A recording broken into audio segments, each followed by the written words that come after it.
you? Hey you, can you hear me? Hi, how are you? I'm sorry to hear that you can't get to sleep. Would you like me to read you a bedtime story? Yes, amazing. What have I got? Well, it's the complete Grimm's Fairytales book. It's full of different stories. What do you think? I can read you ones that you might already have heard of, if that sounds good with you. My personal favourite is Rapunzel, although I will say it has I suppose, a bit of a gruesome story, like most of the Grimm's fairy tales do. But if you're down, I'm down. It's a beautiful book. It's even got little gold hearts here too. It's gorgeous.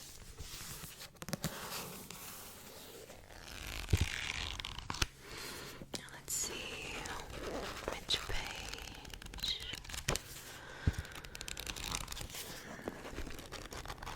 Rapunzel.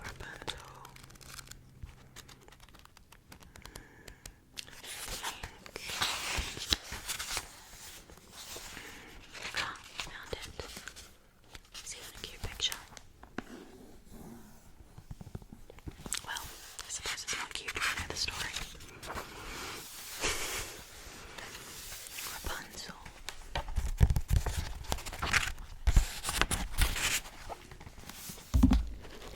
Are you ready? I'll give you a minute to get cozy. Take a deep breath with me so we can get ready for bed.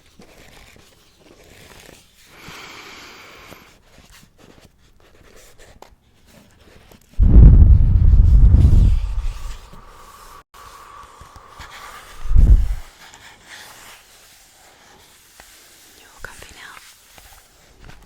Awesome. Okay. Feel free to close your eyes if you'd like to.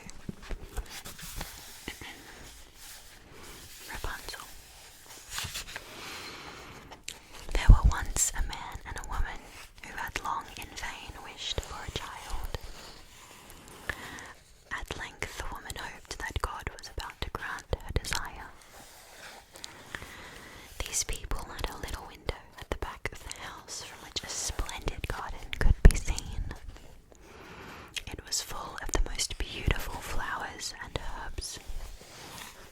It was, however, surrounded by a high wall, and no one dared to go into it because it belonged to an enchantress. She had great power and was dreaded by all the world. One day, the woman was standing by this window and looking down into the garden, when she saw a bed which was planted with the most beautiful Rapunzel. It looked so fresh and green that she'd longed for it, and had the greatest desire to eat some. This desire increased every day, as she knew that she could not get any of it. She quite pined away and looked pale and miserable. Her husband was alarmed and asked, "What aileth thee, dear wife?" "Ah," she replied, "if I can't get some of the Rapunzel, which is in the garden behind our house, to eat, I shall die." The man who loved her thought, "Sooner than thy wife die, bring her some of the Rapunzel thyself, let it cost thee what it will." In the twilight of the evening he clambered down over the wall into the garden of the enchantress, hastily clutched a handful of Rapunzel and took it to his wife. She at once made herself a salad of it and ate it with much relish. She, however, liked it so very much, that the next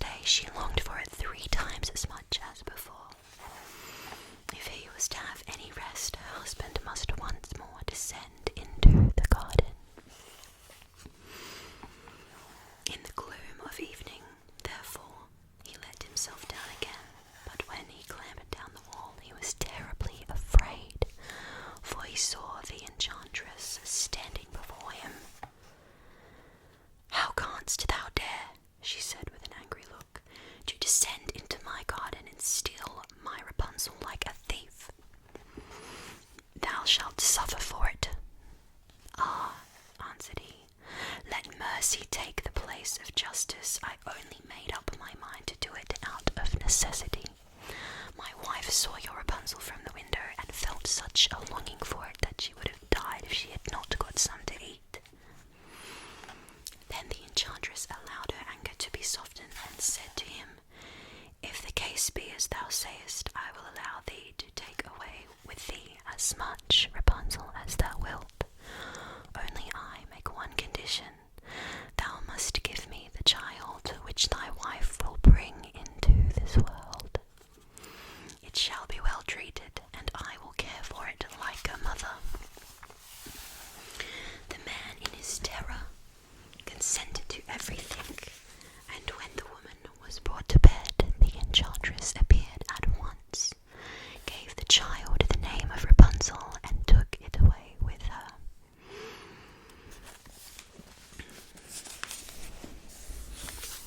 Rapunzel grew into the most beautiful child beneath the sun. When she was 12 years old, the enchantress shut her in a tower which lay in a forest and had neither stairs nor door, but quite at the top was a little window. When the enchantress wanted to go in, she placed herself beneath it and cried, "Rapunzel, Rapunzel, let down thy hair to me."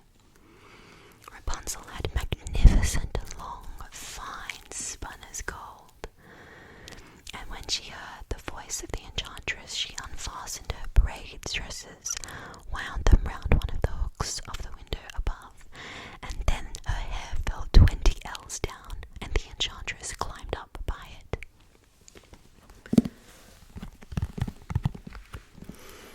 After a year or two, it came to pass that the king's son rode through the forest and went by the tower. Then he heard a song which was so charming that he stood still and listened. This was Rapunzel, who in her solitude passed her time in letting her sweet voice resound. The king's son wanted to climb up to her and looked for the door of the tower, but none was to be found. He rode home, but the singing had so deeply touched his heart that every day he went out into the forest and listened to it. Once when he was thus standing beside the tree, he saw that an enchantress came there, and he heard how she cried, "Rapunzel, Rapunzel, let down your hair." Then Rapunzel let down the braids of her hair, and the enchantress climbed up to her. "If that is the ladder by which one mounts, I will for once try my fortune," said he. And the next day, when it began to grow dark, he went to the tower and cried, "Rapunzel, Rapunzel, let down thy hair." Immediately the hair fell down, and the king's son climbed up. At first Rapunzel was terribly frightened when a man such as her eyes had never yet beheld came to her. But the king's son began to talk to her quite like a friend, and told her that his heart had been so stirred that it had let him have no rest, and he had been forced to see her. Rapunzel lost her fear, and when he asked her if she would take him for her husband, and she saw that he was young and handsome, she thought, "He will love me more than old Dame Gothel does." She said yes, and laid her hand in his. She said, "I will willingly go away with thee, but I do not know how to get down. Bring with thee a skein of silk every time that thou comest, and I will weave a ladder with it, and when that is ready I will descend, and thou wilt take me on thy horse."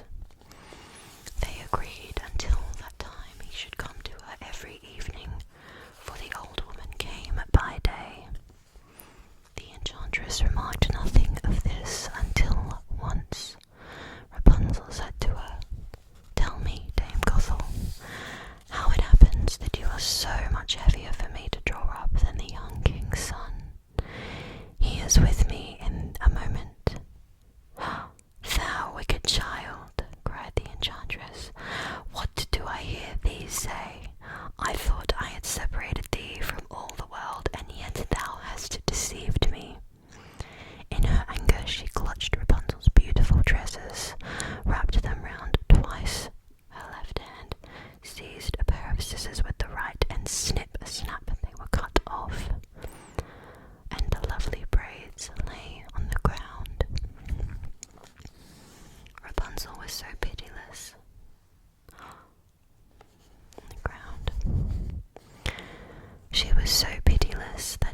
It's quite